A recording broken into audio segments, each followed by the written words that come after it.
Hi అండి. చూడండి egg. ఇదేంటి గుడ్డు చూపిస్తుంది అనుకుంటున్నారా? ఏం లేదండి, ఇక్కడైతే చూపిస్తాను. ఇక్కడైతే ఇంత రైస్ అయితే ఉంది. ఈ రైస్ తోటి అయితే మరి సింపుల్గా ఎగ్ రైస్ చేద్దామని చెప్పేసి నేనైతే ఇక్కడ ఎగ్ తీసుకున్నాను అనమాట. ఎలాగో ఇందులో టమాటా కర్రీ ఉంది, కానీ మా ఆయననైతే ఇక టమాటా కర్రీ అయితే తినదని చెప్పేసి ఇందులో అలాగే రైస్ కూడా ఉంది. అందుకే ఇక ఎగ్ అయితే తీసేసుకొని దీని ప్రాసెస్ ఏందో చూసేద్దాము. జస్ట్ ఇదైతే దీంట్లో ఇక నేను పగలగొట్టేస్తున్నానండి. ఇందులోనైతే ఆల్రెడీ ఆయిల్ అయితే వేసేసుకున్నాను. కొద్దిగా జీలకర్ర వేస్తున్నాను, అలాగే కరివేపాకు.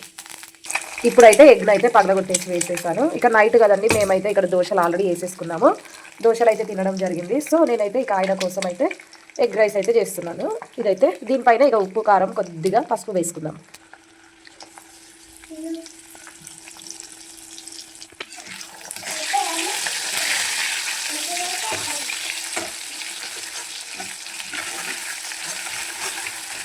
పసుపు అయితే ఏం వేయలేదండి. పసుపు అదేంటి సారీ కారం అయితే ఏం వేయలేదు.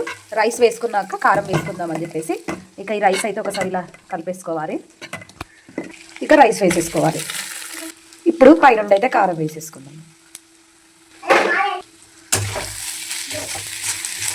చక్కగా కలిసిపోయేలాగైతే కలుపుకుందాము. ఎంత బాగా కలుపుకుంటే అంత టేస్టీగా వస్తుందండి.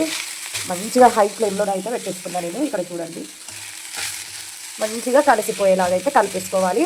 ఒక 5 minutes అయితే చక్కగా కలిపేసుకుంటేనే దీనికి టేస్ట్ వస్తుంది. ఇందులో ఏం లేదండి, చాలా అంటే చాలా సింపుల్గా చేసేసాను. చూసారు కదా, ఏం లేదు, చాలా సింపుల్, కానీ చాలా బాగా టేస్ట్గా వస్తుంది. చూడండి, నా వీడియో కనుక నచ్చినట్లయితే ప్లీజ్ లైక్ చేయండి, అలాగే సబ్స్క్రైబ్ చేసుకోవడం మాత్రం మర్చిపోకండి. Thank you for watching. Bye.